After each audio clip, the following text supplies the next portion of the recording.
Welcome to Spring Lib.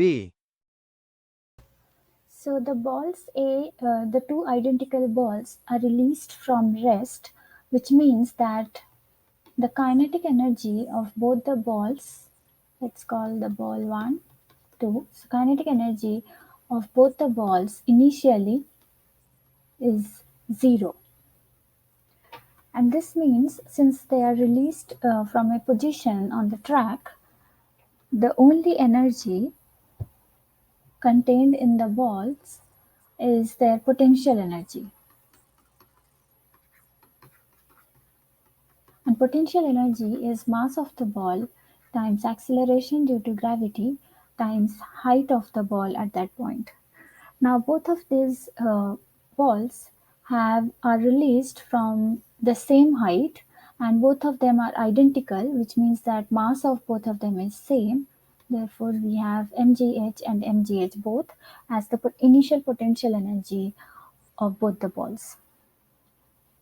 Now let's write down the law of conservation of energy for both balls. So ball 1, ball 2. Now law of conservation says that the total energy is conserved, which means that the sum of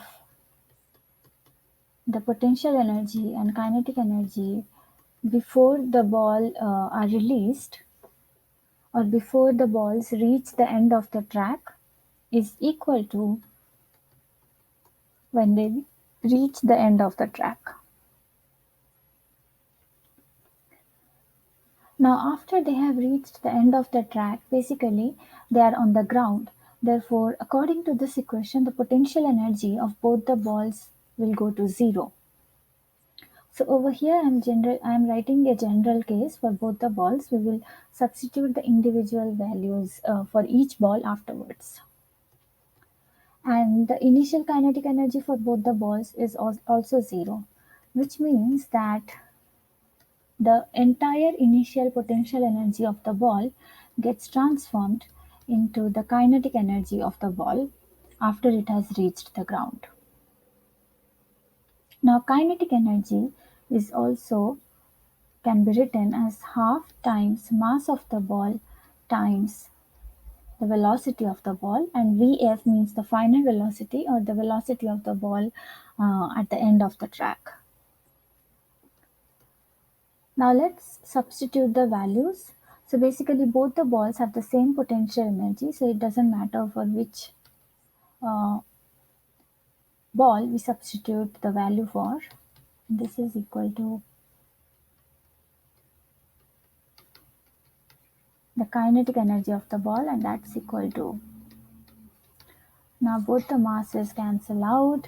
G is a constant, which means that the final velocity of the ball completely depends on the height of the ball, height from which it has been released.